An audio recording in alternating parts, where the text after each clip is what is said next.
ერთიანი ეროვნული გამოცდები ფიზიკაში 2023 წელი ამოცანა ნომერი 28. არა დეფორმირებული ზამბარის სიგრძეა L. როცა ზამბარაზე ტვირთი უძრავად კიდია ჰაერში, ზამბარის სიგრძეა 1.2 L-იო გითხრეს და როცა ტვირთი სრულად ჩაძირეს სითხეში, ზამბარის სიგრძე გახდა 1.15 L. განსაზღვრით ტვირთისა და სითხის სიმკვრივეების შეფარდება და ჰაერში მოქმედი ამონდები ძალა უგულებელღაობთ. კი ბატონო, მოდით ახლა ეს ნახატი გავადიდოთ ასე. და მოდით ახლა აქ არ არის დახატული, მაგრამ ჩვენ დავხატოთ ის მდგომარეობა, როდესაც ეს ჩვენი M-მასის სხეული არ არის ჯერ ზამბარაზე დაკიდებული.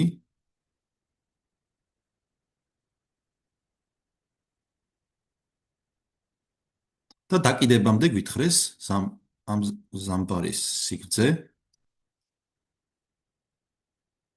აისო L და შემდეგ ეს M-მასის სხეული, ეს იყოს M-მასის სხეული, ესეც M-მასის სხეულია, იგივე სხეული არის ესეც შესაბამისად და დაკიდების შემდეგ ეს ამ M-მასის სხეულის დაკიდების შემდეგ ამ ზამბარაზე ეს ზამბარა წაგრძელდა და რამდენი წაგრძელდა, მოდით დავაკვირდეთ, რამდენი არის.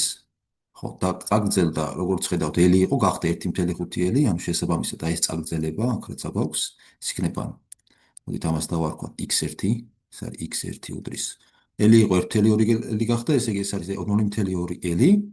ხოლო როცა უკვე სითხეში ჩაძირეს, წაგრძელება იქნება შესაბამისად აი ეს ნაწილი.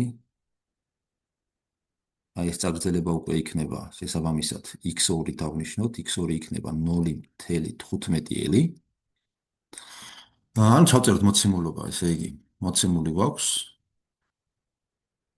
x1 უდრის წაგრძელება ერთ შემთხვევაში არის 0.15 L, მეორე შემთხვევაში წაგრძელება არის აქ არის 0.2 L უკაცრავად, აქ არის 0.2 L, აქ გვაქვს 0.15 L წაგრძელება.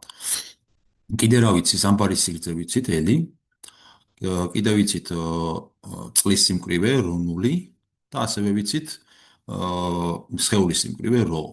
და გვეკითხებიან ჩვენ რისი ტოლი არის რ-ს რ0-თან შეფარდება. კი ბატონო, ეხლა ზამბარას როდესაც ეს M-მასის სხეული დაკიდეს, ამ M-მასის სხეულზე მოქმედებს mg სიმძიმის ძალა, რომელსაც აწონასწორებს ზემოთ მიმართული F დრეკადობის ძალა. ანუ რეგულზე დავწეროთ F დრეკადობის ძალა. ტოლი არის ერთი ფულით kx1-ის პირველ შემთხვევაში, ეს იყოს პირველი სხეული, ეს იყოს მეორე სხეული. პირველი სხეულისთვის ეს იქნება kx1, ეს იქნება kx1 არის 0.2 L, ესე იგი ეს იქნება 0.2 L, რომელიც თავისუფლად გაწონასწორებული არის mg-ით, ანუ სხვა სიტყვებით mg ტოლი გამოგვდის 0.2 kL-ის. ხოლო მეორე შემთხვევაში, რა თქმა უნდა, წყალში ჩაძირულ სხეულზეც ანალოგიურად იმოქმედებს mg სიმძიმის ძალა. ოღონდ ამ შემთხვევაში mg სიმძიმის ძალა გაწონასწორებული არის როგორც დრეკადობის ძალით, F დრეკადობის ძალა მეორე შემთხვევაში, კიდე F არქიმედეს ამონდების ძალით. ეს კი ტოლი არის mg-ს. ეხლა დავწეროთ F დრეკადობის ძალა მეორე შემთხვევაში რის ტოლი გამოგვივა? ეს ტოლი გამოგვივა kx2-ს პლუს F ამონდები იქნება წყლის სიმკვრივე ρ0 ჟ v ჩაძირული სითხის მოცულობა, ტოლი არის mg-ს, ასე. საიდანაც ეს აქედან რა გამოდის? kx2 არის 0.15, ამიტომ შეგვიძლია დავწეროთ, რომ 0.15 kL პლუს ρ0 გამრავლებული ჟ-ზე, ვერისი ტოლი იქნება, v ტოლი იქნება m-ი შეფარდებული M-მასის სხეულის სიმკვრივეზე, ეს ტოლი არის mg-ს. mg კიდე ვიცით რომ 0.2 kL არის, ხო? 0.2 kL გვექნება აქ. ახლა რა გამოგვივა? მოდით ესე გავაკეთოთ. 0.15 kL დაგვრჩება ისევ აქ. აქეთ გვექნება. მოდი ეს გადავაწყოთ აქეთ იქით. ρ0 შეფარდებული რ-სთან გამრავლებული mg-ზე. აი ამ ნაწილზე. მაგრამ mg ვიცით რომ 0.2 kL-ია, ამიტომ მოდი აქაც 0.2 kL დავწეროთ, ფერი ვარ ავწეროთ. kL უდრის 0.2 kL-ს. ეხლა ეს kL-ები შეგვეკვეცება, ასე. და რა დაგვრჩება, ვნახოთ. ρ0 შეფარდებული რ-სთან გამრავლებული 0.2-ზე უდრის, ეს 0.15-ს თვითონ გადავიტანთ 0.05-ს.